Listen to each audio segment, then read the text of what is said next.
Dans cette vidéo, nous allons apprendre à créer un texte à compléter au stylo. Voici la première activité que nous allons créer ensemble. Elle est très simple. Il s'agit d'un texte dans lequel l'enfant doit placer ses réponses au stylo.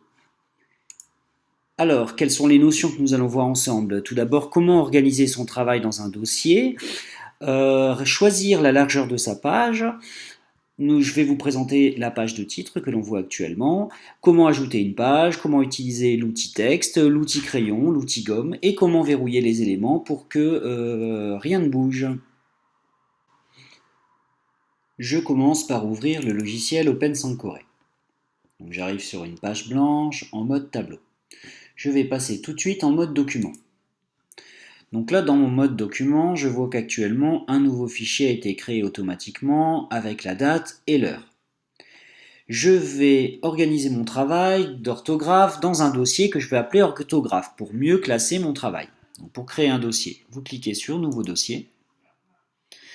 Pour le renommer, vous pouvez normalement appuyer sur le bouton Renommer, seulement sur ma version d'OpenSankoré, mon Windows, ça ne fonctionne pas. Donc moi je fais un double clic pour passer en mode édition. Donc je vais l'appeler orthographe, je valide avec la touche Entrée. Et là, je vais pouvoir créer un nouveau document en cliquant sur Nouveau document. Je vais le renommer avec un double clic et je vais l'appeler exercice AAS avec accent. Attention, lorsque vous utilisez certains caractères, OpenSankoré vous dira que ça ne fonctionne pas. Par exemple, si je mets un slash, vous voyez que ça devient rouge, tout simplement parce que ce caractère n'est pas autorisé. Donc faites attention au caractère que vous utilisez. Si jamais vous essayez, vous voyez que ça n'a pas fonctionné, le fichier n'a pas été renommé.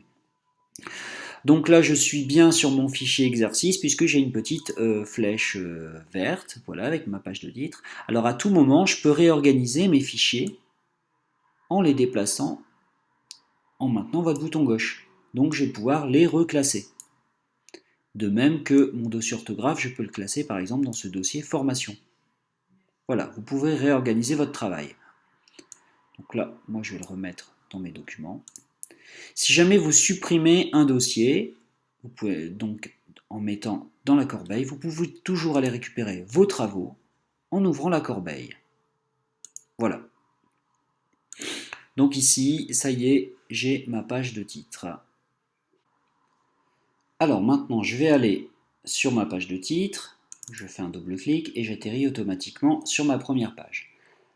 Alors, la première chose à faire, c'est de choisir votre largeur de page. Pour choisir votre largeur de page, vous allez dans le menu OpenSankoré et vous choisissez la taille de la page. Alors là, on vous propose différents formats. Le format normal 4 tiers correspond aux anciens vidéoprojecteurs qui projettent une image relativement carrée. Elle n'est pas tout à fait carrée, c'est plutôt rectangulaire. Puis après, on a des vidéoprojecteurs qui vont projeter au format large, donc en 16 dixièmes ou 16 neuvièmes. Donc selon le vidéoprojecteur que vous allez choisir, que vous avez, vous devez choisir la bonne taille de page. Alors évidemment, cette opération peut être réversible. Vous pouvez à tout moment choisir la largeur de votre page.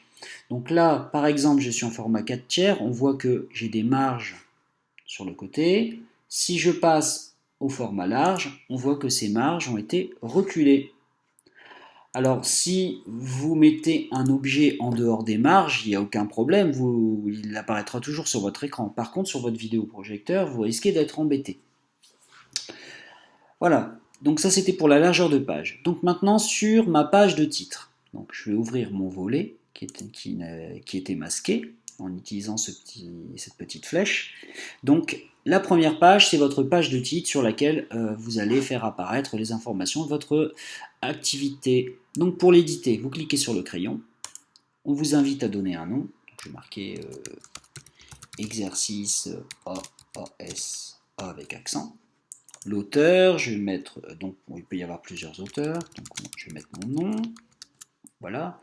Mon objectif, donc là, je vais mettre n'importe quoi, je vais marquer entraînement. Hop. Ah bah zut alors. Voilà, entraînement. Je peux mettre des mots-clés qui me permettront de retrouver plus facilement mon travail. Dans le niveau scolaire, vous avez un menu déroulant qui vous permet de choisir des niveaux. Alors, la seule petite chose qui est dommage, c'est qu'on ne peut choisir qu'un seul niveau. On ne peut pas mettre par exemple CE2, CM1. Ou alors, j'ai pas trouvé comment on fait.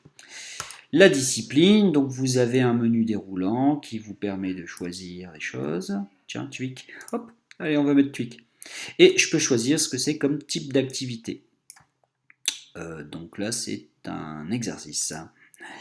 Je peux choisir le type de licence qui sera utile lors du partage sur la plateforme. Donc ça, j'en parle dans une autre vidéo.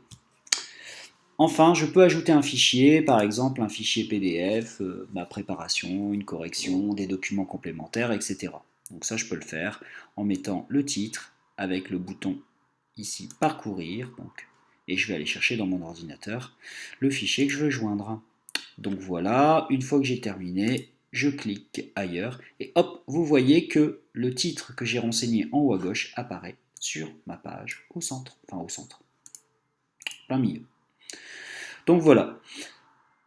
Ici sur le côté, j'ai mon navigateur de page. Donc là, je vois ma page de titre et je vais maintenant ajouter une page. Hop, où je vais réaliser mon exercice. Donc pour passer d'une page à l'autre, je peux passer par le volet ou alors je peux utiliser les flèches. Alors, je vais d'abord créer mon texte. Donc, pour créer mon texte, je vais utiliser l'outil écrire un texte. Je clique dessus, je clique n'importe où sur la page et j'ai une boîte de texte qui s'ouvre. Là, je vais pouvoir commencer à taper mon texte. Donc, oula, complète avec A, AS et A avec accent. Alors là, la largeur ne me convient pas, donc je vais aller sur le côté de la boîte de texte, je maintiens mon bouton gauche. Hop, je vais occuper toute la largeur. Voilà. Alors, le copier-coller fonctionne. Donc si vous avez une batterie d'exercice dans un fichier numérique, vous pouvez l'utiliser. Donc là, je vais vous montrer que ça fonctionne. Je vais aller en mode bureau pour retourner sur mon ordinateur. J'ai préparé un petit exercice. Exemple. Donc là, je vais sélectionner une partie de mon exercice. Bouton droit à copier. Je retourne dans OpenSong Corée. Hop. Là. Et là, je clique sur ma boîte de texte. Bouton droit, coller. Ça y est, mon texte est tapé. Voilà. Alors, au niveau de la boîte de texte, j'ai plusieurs outils. Je peux changer les couleurs, comme ceci. Voilà. Hop là, je vais pouvoir souligner, mettre en gras, etc. Et j'ai encore d'autres options disponibles en cliquant sur le petit A qui est ici.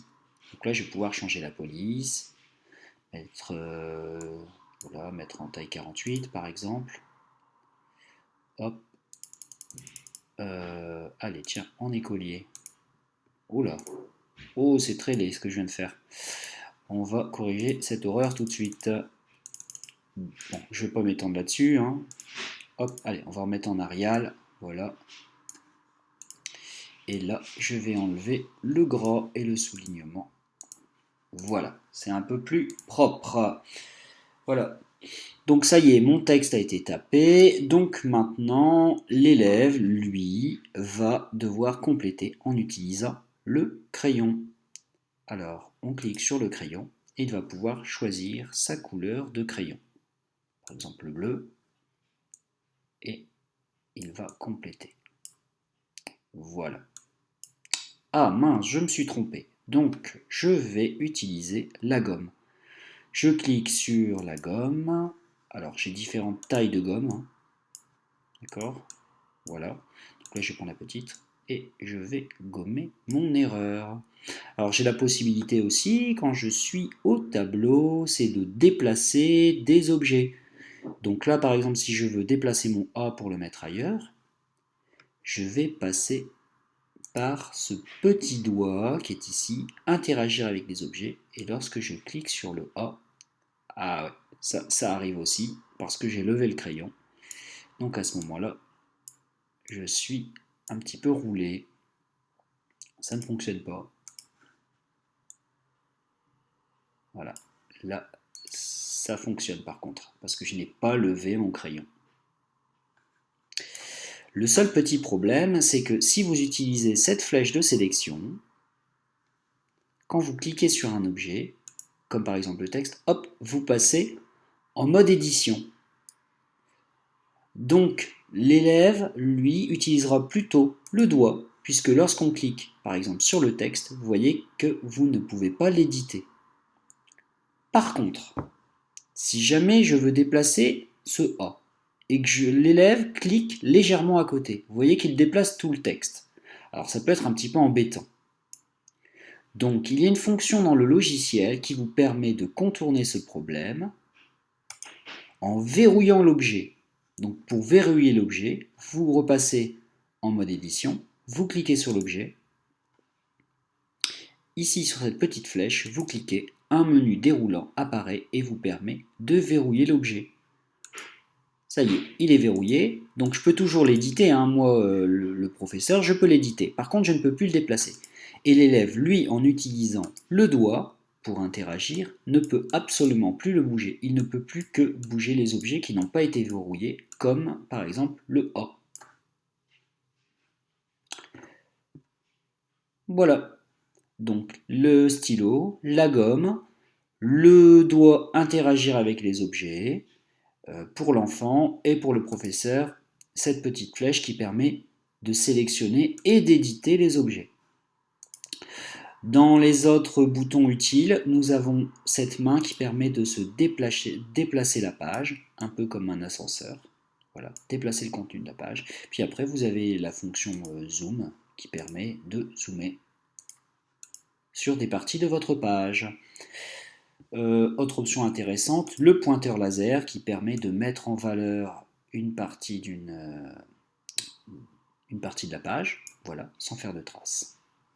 Pour le reste, on verra ça dans une autre vidéo.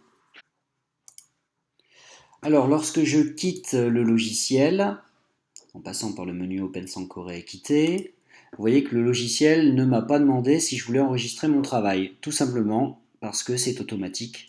Lorsque je vais ouvrir à nouveau Open Sankore, je vais aller dans mes documents, je vais retrouver dans mon dossier orthographe mon exercice avec les annotations telles que je les avais laissées en fermant le logiciel.